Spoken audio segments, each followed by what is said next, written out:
and welcome to episode 16 of Bibliophile series. Today we are going to read the article Digital Regulation by the Tier 2. It was present in Financial Express and the author was Rishi Raj, the executive editor. So, given that the position of the author is the executive editor, it is expected that he will have a lot more knowledge than the average layperson. In insights and information will be grander than what a normal person would have. Let's get to reading. The draft bill, competition bill, the draft digital competition bill proposing ex ante regulation as opposed to the current ex post approach seems to have run into trouble as most of the stakeholders seem unprepared to form a view on. At this time itself, our challenge would be to identify what is meant by ex ante regulations and what is meant by ex post approach. You see, these terms, ante and post, are extremely common and it's expected you would know the meaning of them. Ex ante would be preemptory in nature. Before something has happened is ex ante, and ex post is after something has happened, then it is called ex post. So proposing ex ante regulation, creating a framework of regulations within which the companies have to adhere and follow these regulations, versus the current approach wherein the companies are allowed to operate in the way that they want, and if something seems amiss, then you take corrective action to rectify that. That was the current approach. The new approach, according to the digital draft competition bill, or the draft digital competition bill, they are proposing a shift from reactive to proactive regulation being set. But then this bill, the reception of this bill has not been very kind, as most of the stakeholders seem unprepared to form a view on it. Most of the participants in the, or most of the stakeholders are unable to form a cohesive view on it, whether it is good, whether it is bad, how it will impact, what will be the implications of passing such a law. They are unprepared to provide an opinion on the same because there are far too many variables involved. Okay, let's see. The draft bill released by Ministry of Corporate Affairs (MCA) in March initially gave a month's time up until April 15 for stakeholders to present their suggestions. Whatever the opinions they had, whatever the concerns and potential implications of this proposed bill would be, they were asked to present their suggestions. They were given a 1 month period of time. The MCA later extended it by a month to May 15. As is the norm with the government activities, the deadline was not sacrosanct, it was extended by a month. However, stakeholders from local to global firms, Indian firms and foreign firms, and researchers, lawyers, internet activists now want the deadline to be extended by 5 more months to October 15. From May, they want it extended by 5 more months. From the 5th month, they want it extended to the 10th month to October 15. Okay, which is in support of the idea earlier mentioned, the stakeholders seem unprepared to form a view. Seeking extensions to submit comments on draft papers by regulators is nothing new. It is a fairly common phenomenon. It happens fairly regularly. However, seeking an extension of 7 months is out of the ordinary. Seeking an extension of 7 months, see, this is not really accurate, but okay, we'll let it off, because in March it was proposed, you were given 1 month of time, then the time was extended by 1 more month, and now you're seeking an extension of 5 months. You're not seeking an extension of 7 months. Okay, whatever it says. However, seeking an extension of 7 months is out of the ordinary. This is not usual. Seeking an extension is fine. Seeking an extension of this duration is out of the ordinary. That too in an area where for the longest time, it has been understood that the divide is clear, local versus global, big versus small. When you have two distinct sides in an argument and you propose something, okay, this is the resolution. Usually what would happen is one side would claim, okay, this is good for us, we agree wholeheartedly, this is absolutely wonderful, and one side would oppose it. But here, all the sides, from local to global firms, the researchers, the lawyers, the internet activists, every involved party saying, give us more time to form an opinion. We cannot do it in this small amount of turnaround time.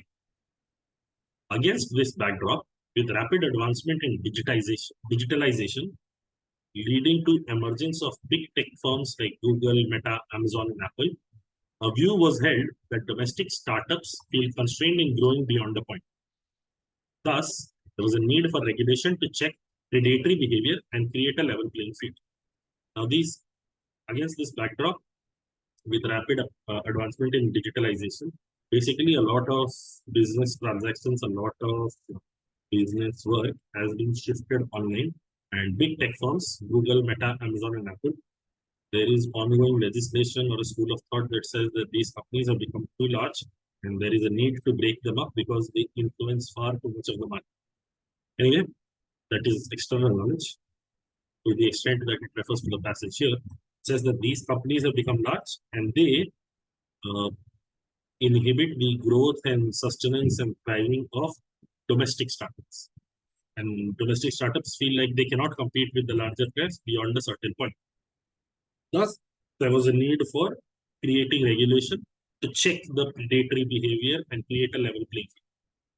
Now, see, we have monopolistic and restrictive trade practices act, or at least we had monopolistic and restrictive trade practices act, wherein the objective, see, our government's objective is to provide a level playing field for all the competitors. So, if you are a larger competitor and you're deliberately, let's say, weeding out the competition by engaging in predatory pricing, wherein you charge very low because you can absorb losses, but the competitor, which is much smaller in size, cannot. That is deemed illegal, or at least should be deemed illegal as per the spirit of the law. But then there are ways around it. Then also, let's say, if you start buying up the competition in entirety, if you start buying up the competition in entirety, something that Facebook, which has now transformed into Meta, has been accused of heavily. Facebook realized that growth of Facebook was becoming stagnant, so they went ahead, bought Instagram, they bought WhatsApp, and those transactions uh, are under the scanner are usually used as examples for why predatory behavior. Basically, Facebook has not innovated on its core product. What it has done is it has bought out competition. So Instagram, which could have competed with Facebook, or WhatsApp, it could have competed with Facebook as the preferred mode of social networking, because Facebook had a first mover advantage. It had such huge revenues. It had such huge plethora of resources available. It simply bought out the competition to keep itself relevant. This is predatory behavior. Okay. The Parliamentary Standing Committee stepped in, and in its report in December 2022, identified 10 predominant anti-competitive practices of large digital firms and examined the need for strengthening the competition framework. So, a regulatory body, the Parliamentary Standing Committee, stepped in. They came in and they said, these are 10 practices uh, employed by the large digital firms, which which highlight the need for creating a competition framework, how these companies should be operating. Okay. This became the starting point for MCA to constitute a committee to examine the need for a Digital Competition Act. Okay. Which, see, the eventual form, how bills become laws is, it is first proposed, then there is a draft version circulated, then all the parties are brought to the table, discussions are held, whatever their concerns are, they are addressed to small little amendments, and then when it is acceptable to most parties, then it is tabled in the parliament. If it garners sufficient number of votes, it becomes a law, and then it is called an act. When it is in the draft stage, it is called a bill. When it becomes the law, it is called an act. So when we are referring to the Digital Competition Bill and when we are referring to Digital Competition Act, it is pretty much the same set of rules, same set of regulatory frameworks that are being referenced. Okay, so this became the starting point for MCA to constitute a committee to examine the need for a Digital Competition Act, which puts in place an ex-ante regulatory framework to prevent anti-competitive conduct. Ex-ante, preemptory nature. Preemptory in nature, before something happens. Let's say when you have industries like oil, or if you have industry like healthcare, you have uh, you have laws in place that preempts companies from controlling more than 50% of the market, or you have laws in place in which you cannot simply price out your competitors. Although it is not applied uniformly, the primary case in point being the Geo Telecom, then they found a beautiful loophole by proclaiming they are not even a telecom company, they are a broadband internet service provider. That is a wonderful case study. If you ever get time to read about it, please go ahead and do that. But that aside, the ex post approach, where intervention takes place after the practices come to the fore, was seen to be inefficient in fast paced digital markets. Basically, what they're saying is the reactive approach to finding resolutions was deemed to be insufficient, and it was especially insufficient in fast paced digital markets where changes happen very quickly, where things turn on a dime. It was felt that the case is straightforward and the solution simple. The ex ante regulations will be supported by local and opposed by global players. But India needs to support its own and not be cowed by big tech. The expectation from the MCA, the expectation from the ones who drafted this bill was that ex ante regulation, the Indian firms, the local firms would be in support of it, and the global firms would be opposed to it because the advantages would be taken away from the global firms. In fact, the predatory behavior or the predatory practices engaged in by the global behemoths would be put to a stop, and local firms will have an opportunity to flourish. Therefore, you would expect this group would support it, this group would oppose it. This was a wrong assumption. It became clear when the draft bill was put in the public domain. It was put out, and when everybody was able to access it, then this assumption that local players would support it, this proved to be an untrue assumption. The responses of companies and industry bodies showed that there was no strict dividing line between global tech firms and major domestic platforms. It's not as if the global firms were opposed to it and local firms were going gaga, okay, this is wonderful, this helps us. It wasn't as if you had people supporting it and opposing it as you expected it, as the assumption was. If some domestic firms saw Google, Meta, Amazon, and Apple as bullies, several homegrown enterprises viewed Zomato, Swiggy, and Oyo in similar light. So essentially, they're saying the entire grouping, the local firms, when you viewed at it as a unitary entity, not differentiated, that is where the assumption went wrong. For, let's say, a small company which is trying to provide consolidated hotel bookings operating into India, for them, Oyo was the bully. They want the practices adopted by Oyo were also not very amenable to their survival and existence. So, when you the fact that you assumed if this entire block would behave in similar manner, that is where the assumption went awry. Okay. Both industry groupings voiced their angst against ex ante regulation on the ground that it would kill innovation, leading to slowdown in investments.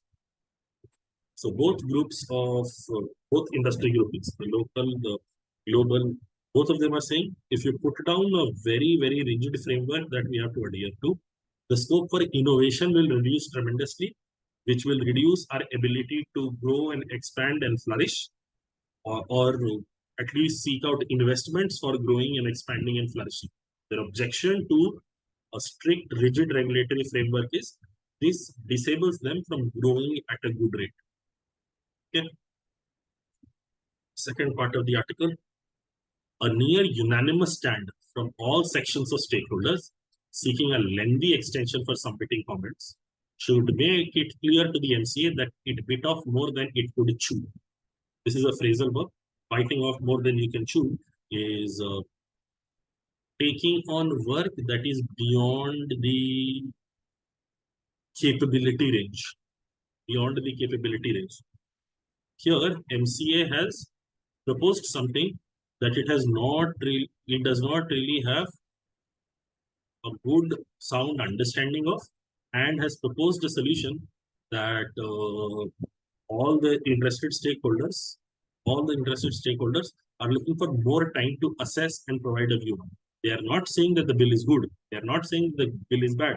They're simply saying we cannot form an opinion this quickly. We need a longer period of time to come up with our final recommendations or concerns that we may have. The joint industry letter seeking an extension has cited the following reasons: conducting research on themes, including on nuances of the whole of government approach, and the impact of the law on the digital economy and role in advancing interests of Indian citizens. So the section, the two primary segments, the two primary reasons that they have given for asking for an extension is research on themes, the different impacts that could happen, and one of the impacts that they're asking, or one of the changes that would happen is the whole of government approach to regulation rather than one segment of government regulating. Usually, when you have industries operating, you have one section, one ministry that is in charge of it. You don't have multiple ministries controlling the operations of a firm. But here, the whole of government approach is being touted. So this is one of the features of the ex-ante regulatory framework proposed by MC. Okay. And the second part is the impact of the law on the digital economy. How would it impact the consumers? How would it impact the sellers? How would it impact every party that is involved in the value chain? And how the interest of the Indian citizens would be impacted by bringing in this law. Okay. It has sought to involve small businesses, consumers, gig workers, and other stakeholders to ensure their inputs are reflected in the law. Okay, this is one way of strengthening your argument that we need more time, because we need to involve multiple parties. We need to bring them to the table, take their viewpoints, address their concerns, come up with insights that we may not necessarily be able to come up with by ourselves. And when you say such things, it is better if you look at the more granular level of participants. Therefore, they are referring to small businesses, consumers, gig workers, and other stakeholders to ensure that their input, their viewpoints are also taken care of. Study of policy and regulatory overlaps of the bill with existing and upcoming tech and relevant sector-specific regulations is essential to make it more precise, as is the impact study of existing ex-ante regulations globally. So they're saying the study of policy and regulatory overlaps with the bill, the current set of rules that we have, and the new rules that are being proposed within this bill. While both of them are in action, what impact would it have? Additionally, we also need to be studying globally what has happened whenever a preemptive regulatory framework has been proposed for regulating the digital space. Both of these things need to be done. Again, in order to do both these things, you will need more time. Basically, this paragraph is entirely about providing reasons for why an extension was sought. Okay. This shows that the industry is not prepared for such a major regulation and needs more time to study its implication before it engages with the government. At this time, you can also perhaps make this claim: the author is in agreement with the industry bodies that are saying we need more time. The author is leaning towards the side that we need more time, because he's saying this shows, basically, he's saying we have ample evidence to suggest that this demand for an extension is appropriate. Okay. It is also doubtful that MCA has held inter-ministerial consultations before floating the draft. Not only is he agreeing with the request for extension by the industry bodies, the author is also proposing a potential drawback in the current bill by floating. See, he has not confirmed or denied that MCA held interministerial consultations or MCA did not hold interministerial consultations. He's simply putting the idea out there that it is doubtful that MCA has held interministerial consultations before floating them. If not, then he looks at the negative aspects of it. If not, even if the demand for 7-month extension is not heeded, Some ministries may raise strong objections. The rules of business allocation by the government seem a little contradictory. While certain ministries have been given the charge of soliciting investments from big tech, an entirely different ministry has been tasked with regulation. So basically, let's say you have two class monitors. One class monitor is expected to ask kids to express their creativity, go ahead and draw stuff and write poems and all of that. The other class monitor is expected to ensure that all the kids sit very quietly at all times during the school day. Basically, these two monitors that you have, they have very opposing views, and therefore, uh, without specifying and clarifying what is the range of the responsibility that they have, it would be very difficult to for these two monitors to execute their role, and for the kids to be certain, the kids that they are monitoring over, the kids to know, should we be doing graffiti on the wall to express our creativity, or should we be sitting silently because that is what this monitor tells me, or should we be expressing our creativity because that is what this monitor tells me? Both those things cannot happen simultaneously.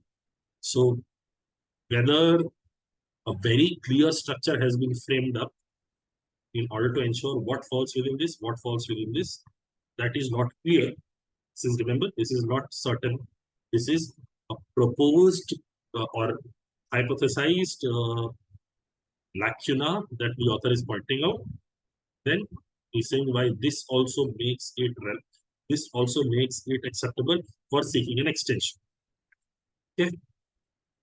Perhaps the MCA should take a leaf out of the data protection bill. The draft bill was first submitted by Justice B.N. Sri Krishna Committee in 2018. It faced severe opposition from US and the European Union, beside various industry bodies. It was later redone by a joint committee of parliament in 2021, only to be scrapped in 2022. An entirely new bill was drafted later, which became law in 2020. Now, another form of argument framing is, see, previously government had done something of this nature and it led to not so great results. For data protection, 2018 committee provided its recommendation, which was opposed by different bodies. Then joint committee of parliament provided recommendation for it to be scrapped in 2022. An entirely new bill was drafted later, which became law in 2023. So essentially what he's saying is, there have been instances where laws have been rushed through and then they later became obsolete or they became non-applicable, non-appropriate. Instead of rushing through it, do it slowly, learn the lessons from data protection bill and do it in a phased manner so that we are not rushing to the endpoint without accounting for all possible scenarios. Again, the viewpoint, the personal viewpoint of the author is becoming very clear. The author is very much in favor of providing that extension to the industry bodies. The lesson is simple. Taking a simplistic approach to heterogeneous issues does not yield a solution. Okay? If you try to apply the same solution to multiple participants who may be facing different issues, it would not work. Straight-jacketed regulations work fine in a cohesive sector where the boundaries can be strictly defined.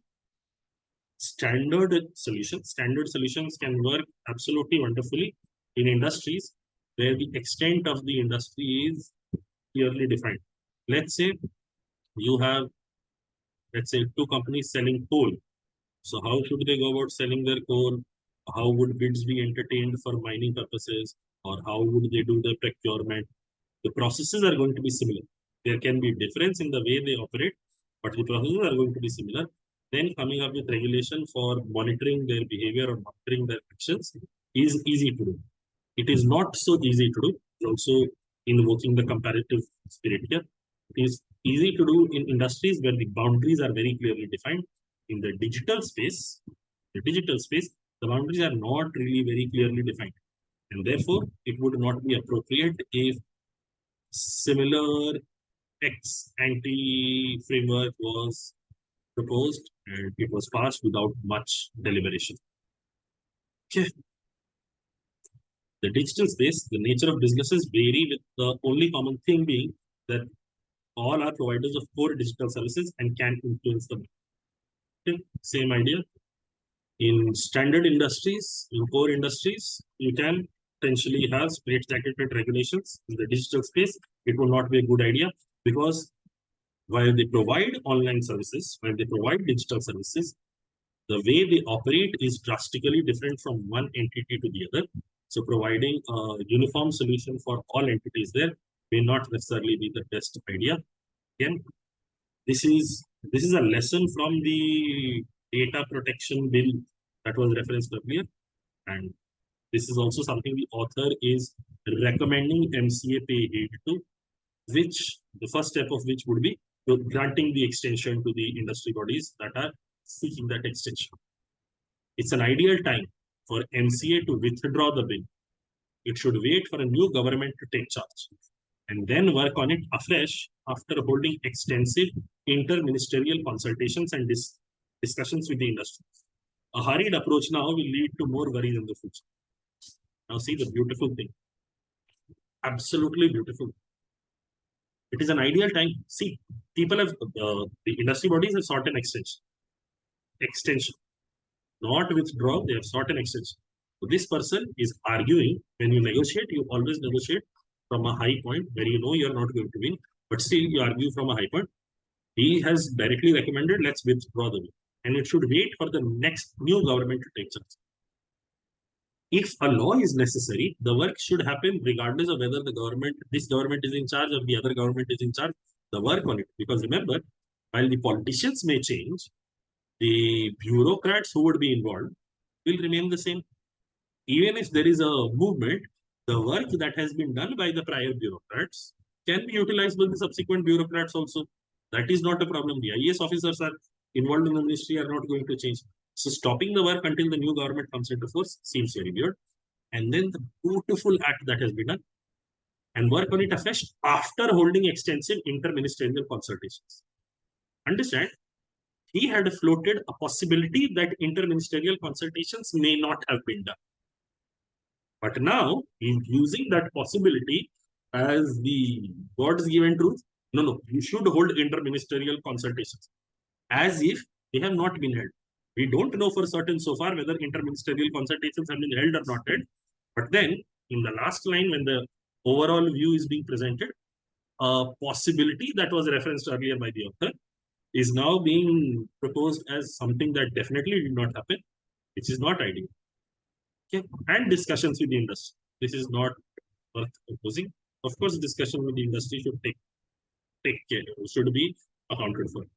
A hurried approach will lead to more worries in the future. You see, again, argumentation breakdown.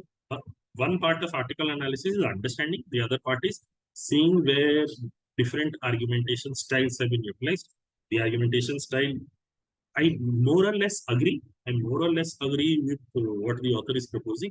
Let's give them the extension because this is important, and even if it takes up a lot of time, it should be done right rather than done quickly.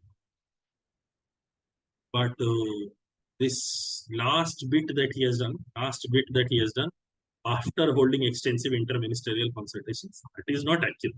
We don't know if interministerial consultations have been done or not done, but then it has been passed on as if interministerial consultations were never done, which is not clear. Okay. So if I had to summarize the article, I would go down the path of the draft digital competition bill proposed by the MCA had given the stakeholders a period of 1 month for providing their feedback, their review of the law. Then it was extended by 1 month more to May 15, and providing extensions is nothing new. Yet, what happened after this was unanimously the bodies have asked for 5-month extension to October 15. And this duration of extension seems very, very weird. Why this is happening is the expectation was, MCA had an expectation that the online space, the larger firms, the global firms, would potentially be. There were concerns that the larger firms like Meta, Amazon, Google, and Apple were engaging in predatory behavior, which led to stifling of stifling of Indian counterparts, Indian companies not having the opportunity to flourish, right? So MCA came up with a simple idea. Let's do ex ante regulations instead of ex post regulations, preemptive regulations rather than reactive regulations. And what MCA thought was the global players would be opposed to it and the local players would be in line with it because it would support them. But then the response was not in line with expectations. The global players also and the local players also, both of them are saying we need more time to review this. The problem with ex anti-regulatory framework is going to be that it will stifle innovation and it will lead to lesser opportunity for flourishing. And then a unanimous stand from all the stakeholders tends to suggest that MCA did not really do the background work appropriately. Then the author kind of starts making his arguments. Or no. Then there was a bit about when the industry bodies reasons were given. First reason that they had given was the nuances of whole of government approach to regulation. The second was bringing all the parties to the table and taking their viewpoints, be it gig workers, be it consumers, small businesses, all of them. Then author started agreeing with the idea. First, he posited a hypothesis. Maybe interministerial consultations have not taken place, and ideally they should take place because one ministry has been charged with attracting investment and one ministry has been charged with providing a regulatory framework. If they have not talked, it would not be. Then the author has given an example of data protection bill, how in 2018 some committee had come up with recommendations. Then another parliamentary standing committee came up with new framework in 2021. Then it was scrapped in 2022. And then finally the bill became an act in 2023. So lesson from that is simple. If you treat an entire group, as a unitary block and expect their behavior to be identical in issues that are far more nuanced, it would not be ideal. It is better if you take your time. Then finally, the author has made the suggestion MCA should ideally withdraw. It seems like a step too far, but okay. MCA should withdraw this draft, wait for the new government to come in, engage with all the stakeholders, hold interministerial consultations, and then finally come up with law. Speed is important, but speed should not be at the cost of efficacy of the law that eventually is brought up. That is the entirety of this article. Hopefully you understand, and I also go into this is where the author has used the bad device in argumentation or good device in argumentation is remember this article analysis that you're doing. It is with the intent of if I end up reading this article in an RC passage somewhere, I should be able to identify the way arguments have been presented. Or let's say if one of the questions after this article was which of the following will weaken the author's argument for providing extension to these fellows to the industry bodies that are seeking an extension. The first was right now the impact of this digital regulation is not entirely new. While this is a reason mentioned in the passage, this is not the author's argument. This was an argument provided by the industry bodies. It was mentioned in the joint industry letter. But if another option was interministerial consultations have taken place before floating out this draft into the public domain, then this was something that the author has cited. This is not something that the joint industry letter had spoken of. Therefore, this would weaken author's argument about providing extension to the industry bodies. But the earlier one, while being true, it would not be in line with what the passage is. So hopefully we know the distinction between the two. And final page, statistical article analysis. The article length was 549 words, which is roughly the range in which we have cat passages these days. There were 22 sentences. The grade level of this passage was 12.19. This gives us a flash linked grade level of approximately 12, suggesting that the text is understandable by someone who has completed 12th grade. Fairly confident you would have understood everything in the article, apart from maybe ex ante and ex post stuff that you could have potentially derived the meaning of contextual. Okay. The flash reading E score is 52.322. Now, the reading E score typically ranges from 0 to 100, with higher scores indicating easier readability. So right now, because it is in the range 52.322, this would be classified as an easy cat RC passage. And the scale, I've gone ahead and mentioned the scale at the bottom this time, so that you know these are the ranges in which the passages can be classified, the articles can be classified. This is a fairly easy to read article. The only point of contention for most people would be the ex ante and ex post terminology. Now that you know it, if if you felt the article had difficult language, go back and read again. Once ex post and ex ante is known, then everything is in line. And you have used post mortem after the death, the analysis that takes place, or anti meridian, post meridian, these things, anti meridian, before meridian, post meridian, after meridian. So ex ante, ex post, these are terms that you should be familiar with. These are foreign phrases. They have very much become a part of the language. You should be aware of them. That will be all for this week. Hopefully you learned something.